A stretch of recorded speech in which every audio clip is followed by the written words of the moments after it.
invite me to Bhoomi. I'd love to be here.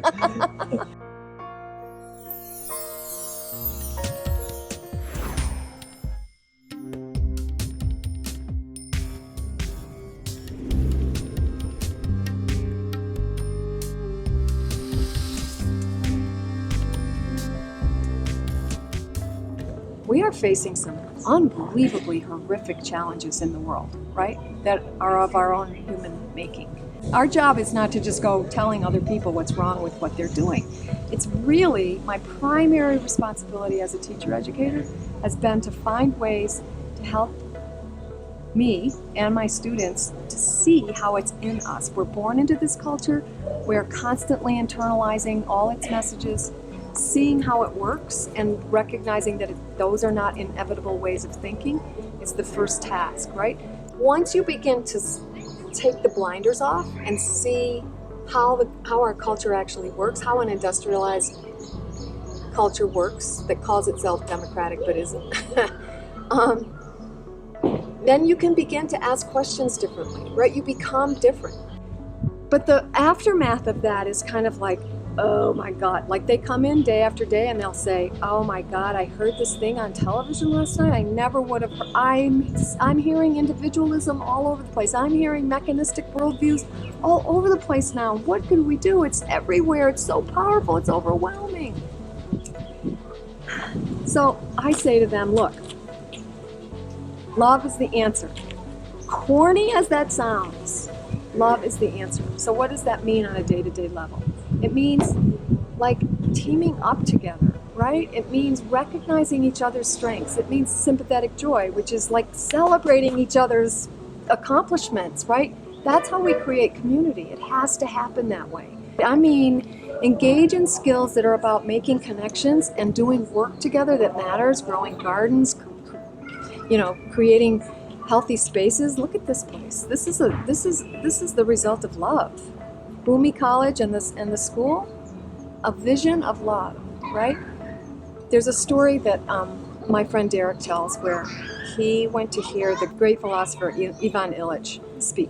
Illich gives this long, talk about the fight that we have to make and, what conviviality means. And a woman stood up and said,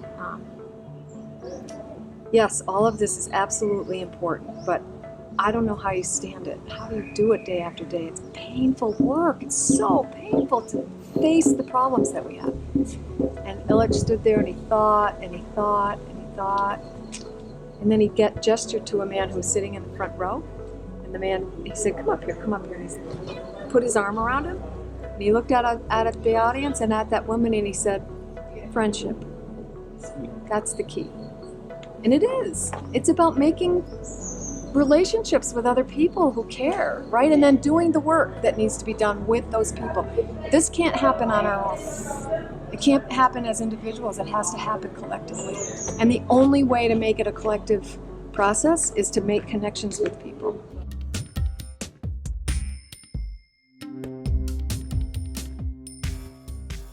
The two things that there are actually three things that really have to happen. One, you have to develop capacity for deep critical interrogation of the system, both the political economic system, but also the ideological system that keeps us thinking in ways, right?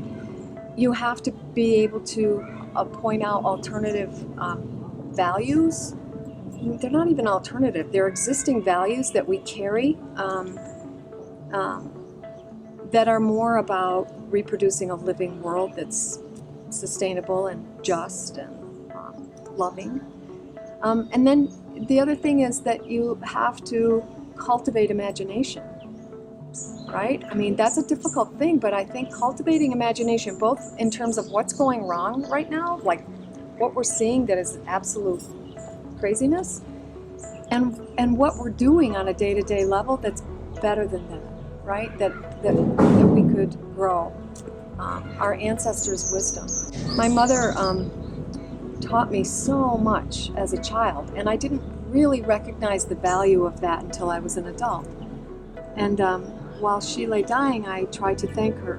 I said, Mom, you were my first real teacher. And of course she said, oh, no, I'm not a teacher. I'm not a teacher. I don't have any wisdom. But that's what we've done to people who do have wisdom, right? We've degraded them to the point where they can't even identify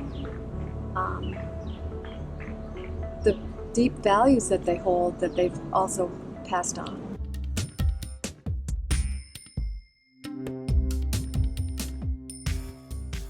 I think a revolution is not something that, we have to think of it not as something that sort of like happens tomorrow and boom, like the world blows up and we're all running around, It's not that.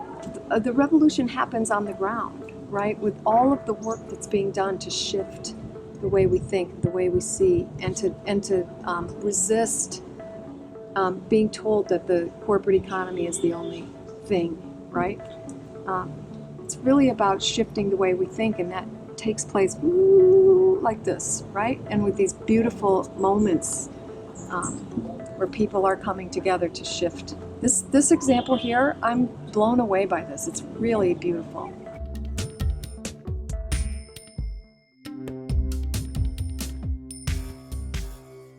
So there's a quote by the great American poet Gary Snyder, and he says, "Find your place and dig in."